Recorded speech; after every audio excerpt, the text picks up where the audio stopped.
RG Kar medical college ও হাসপাতালে ঘটে গিয়েছে এক পৈশাচিক ঘটনা। ডিউটিরত মহিলা চিকিৎসককে ধর্ষণ করে হত্যা করা হয়েছে। এই ঘটনার প্রতিবাদে গর্জে উঠেছে সারা দেশ। একই ছবি উত্তর দিনাজপুর জেলার রায়গঞ্জে। এবারে রাজ্যে প্রথম রায়গঞ্জে জেলা মুখ্য স্বাস্থ্য আধিকারিকের দফতরের সামনে চলল আরজিকর কাণ্ডের প্রতিবাদ কর্মসূচি। বৃহস্পতিবার ভারতের স্বাধীনতা দিবসের দিনে রায়গঞ্জের কর্ণজোড়ায় অবস্থিত সিএমওএইচ এর দফতরের সামনে প্রতিবাদ সভা করা হয়, যেখানে সামিল হন জেলা মুখ্য স্বাস্থ্য আধিকারিক পূরণ কুমার শর্মা, চিকিৎসক এবং স্বাস্থ্যকর্মীরা। আরজিকরের ঘটনার প্রেক্ষিতে তীব্র নিন্দা জানিয়েছেন জেলার মুখ্য স্বাস্থ্য আধিকারিক পূরণ কুমার শর্মা।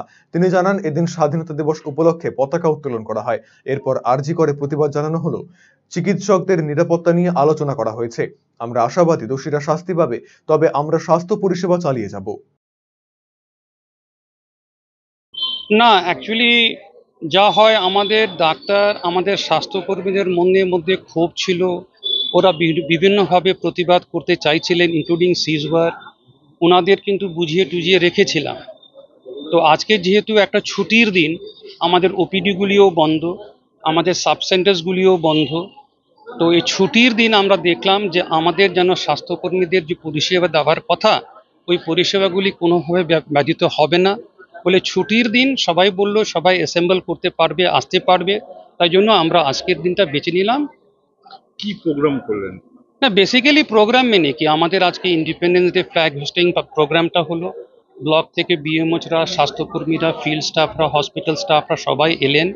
এখানে বসে একটাই ব্যাপারটা হলো যে এক্সপ্রেস করা সলিডারিটি। এই যে ব্ল্যাক ব্যান্ড দেখছেন, as a matter of protest, এটা আমরা করা। আর স্বাস্থ্যকর্মীদের, ডাক্তারদের এশিওর করা যে যদি সেরকম কোনো হয়, সিকিউরিটি মেজার্স নিতে হয়, সেগুলি আমরা নেব। কোনো সেরকম অঘটন ঘটলে অ্যাপ্রোপ্রিয়েট স্টেপস যেন আমরা এনশিওর করতে পারি, সেটা নেব, সো দ্যাট আমাদের সিকিউর অ্যাটমসফিয়ারে স্বাস্থ্যকর্মীরা পরিষেবা দিতে পারে। আর যেটা হচ্ছে ল এনফোর্সমেন্ট এজেন্সির কাজ, যে ঘটনাটা আরজি করে ঘটেছে, সেটা ল এনফোর্সমেন্ট এজেন্সিস তো করছেই। এখন তো সিবিআইকে বলে তদন্তর দায়িত্বভার দেওয়া হয়েছে। তো আমরা এক্সপেক্ট করি, তাই অ্যাসিওরেন্স, কেননা ওইটা তো আমাদের হাতে নেই, এটা তো already taken up by the state government.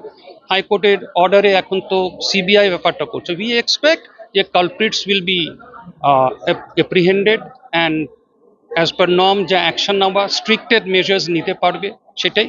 আর সবাইকে অ্যাসিওরেন্স দেওয়া যে উই আর ওয়ান।